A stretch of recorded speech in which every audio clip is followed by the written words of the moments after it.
From MTN News, this is Montana This Morning. Israel vowing harsh retaliation.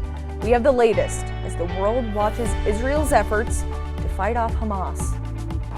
It's been 1 year since Boseman PD started using body camera technology. I'm Jolie Celine. I'll tell you why they say these body cameras have become a powerful tool and how this technology will keep helping law enforcement in the future.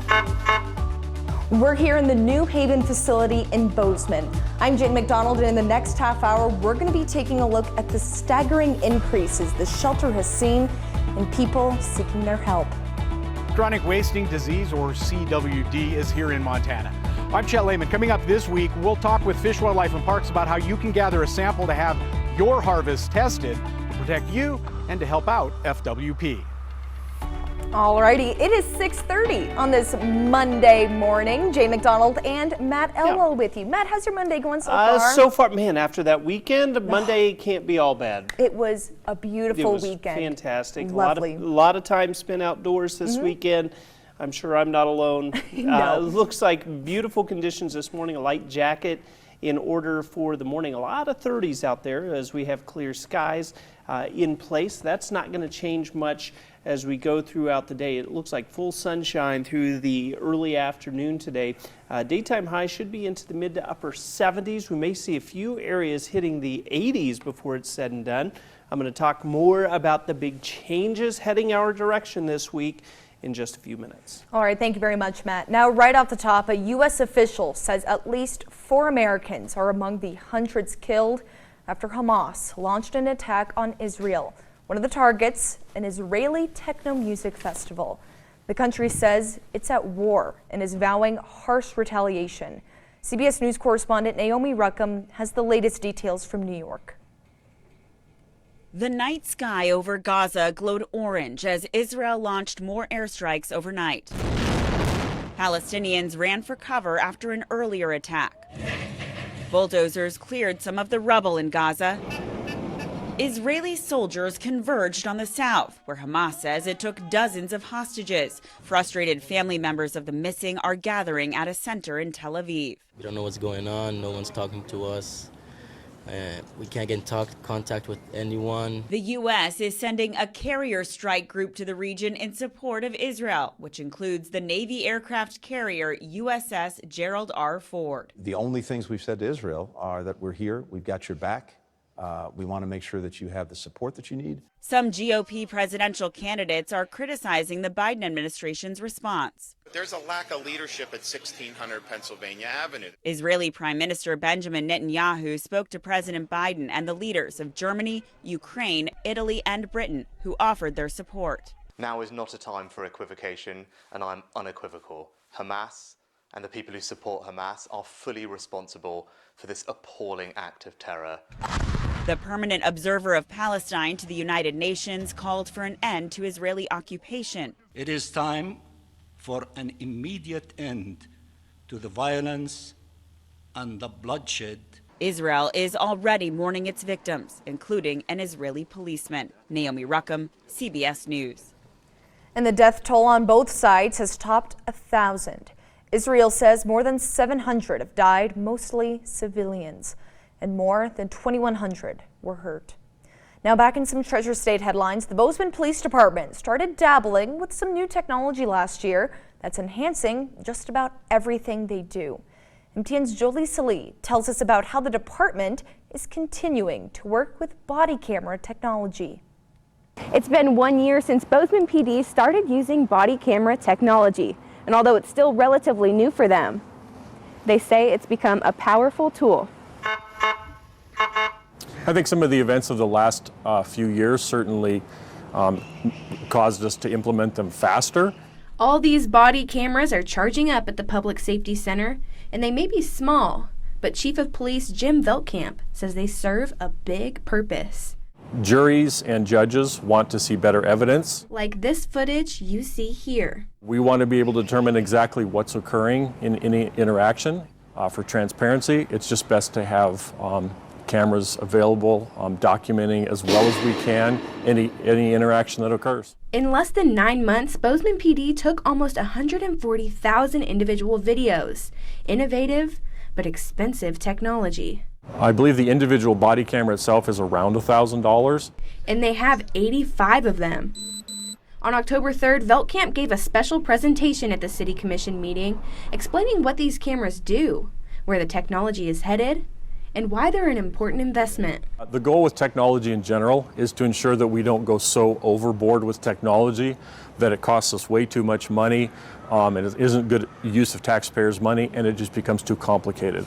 So we're consistently thinking about appropriate technologies that help us investigate cases better, provide better documentation for court, and even provide peace of mind to the public when they see those flashing lights. To me, it's really opened my eyes to some of the good work that the officers are doing. There are times when you can hear something about something good that happened, but when you see the body cam footage, it really helps us identify the positives and the good work the officers are doing and try to build on that. In Boseman, Jolie Salee, MTN News. Thank you very much, Jolie. Now, survivors of domestic violence have been seeking help more and more. And Haven provides services, and they've been seeing an increase in people needing to seek shelter. So I went over to talk with Executive Director to see what she thinks is driving the increase. So with the growth of Boseman in the past several years, we're really seeing a growth in demand for Haven services as well. Welcome to Haven. How can I help you? And for over 40 years, Haven has been there as a place where survivors of domestic violence can seek shelter, services, and support. And as Executive Director Erica Coyle said, the area they serve is getting bigger and bigger. We serve all of Gallatin County. We know Gallatin County is one of the fastest growing counties in the country. And today, Haven is seeing an increased demand of people seeking shelter. So we saw in just 1 year, 38% more guests staying at our shelter than the previous year. So when we look at that, that's nearly 200 people in our community who stay with Haven at some point in the year. Why such an increase in the past year? Well, Director Coyle believes it's two-part. One, the growth of Gallatin County, and two, the new Haven shelter. We're more visible now, right? We're in a public location. People can come to us, they know where they are, and they've been hearing about us a bit more lately as well. So they know that we might be an option for them. And just to add one more statistic, the 24-hour crisis line at Haven has seen a nearly 10% increase in its use. Now that line is right here on your screen. We'll leave it up for a few more seconds. You can also see that line and more information about Haven and their services on our website if you or someone you know needs some help. In Bozeman, Jane McDonald, MTN News. And general hunting season opens up next weekend, and Fish, Wildlife and Parks is asking for some research help. This week in Fish and Wildlife, MTN's Chet Lehman shares some tips for having your harvest tested for chronic wasting disease. Chronic wasting disease, or CWD, is here in Montana. It is a 100% fatal condition for deer, elk, and moose. That's why the Montana Department of Fish, Wildlife, and Parks will continue to operate CWD testing sites around the state this hunting season. It's also why they need your help as a hunter. So if you're hunting deer, elk, or moose this year, you can find a lot of information on how to take a sample for chronic wasting disease on our website. And then submitting that sample is really easy. You can either drop it off at a CWD sampling station or at any Fish, Wildlife, and Parks office. We'll take that and collect it and get it submitted for testing. So testing for chronic wasting disease will again be free for hunters this year.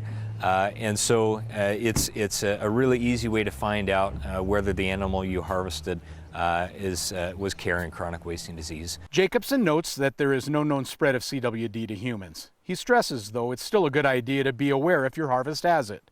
That helps you, but sending in your sample also helps FWP. The other thing that testing does is it helps us better understand the prevalence and distribution of chronic wasting disease in Montana, which helps us from a management standpoint, understanding where that disease is found and how concentrated or what that prevalence looks like. If you head over to the FWP website, you can print out instructions on how to gather the sample that you would send in for CWD testing. You can also watch a video to learn how to do it that way as well. This week, gearing up for next week's general hunting season opener in Montana, Chet Lehman, MTN News. Thank you very much, Chet. Now, before we head to break, every month we feature a child in Montana who is waiting to find their forever family as a part of our Awaiting Child program. And this morning, MTN's Diane Parker introduces us to 14-year-old Brandon. In this month's Awaiting Child, we go to Anaconda to meet Brandon. He loves to play video games and playing sports. My favorite hobbies are Minecraft, perler beads. I like to craft like candy dispensers. I've been crocheting many kind of things. I've crocheted a little pig, a ghost. Got my ghost. Brandon's an amazing boy. I've known him for about 5 years, and he has come so far during that time. Brandon loves to do games and crafts.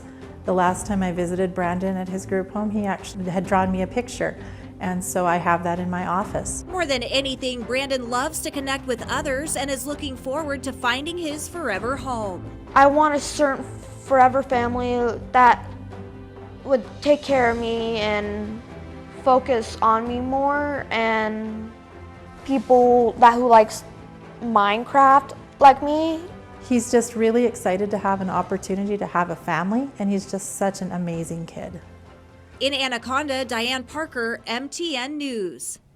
One of my favorite series that we do here on MTN. Now, if you'd like to learn more about Brandon or any of the other children awaiting in foster homes, you can head over to our website and look up Awaiting Child. Now, we're going to take a short break here on Montana This Morning, but when we come back, we'll have your top stories and ways that you can save your money. I'm John Mattery. Social Security recipients around the country are getting letters saying their benefits were overpaid and now they have to pay some of it back. Why and what you can do if you get this letter coming up.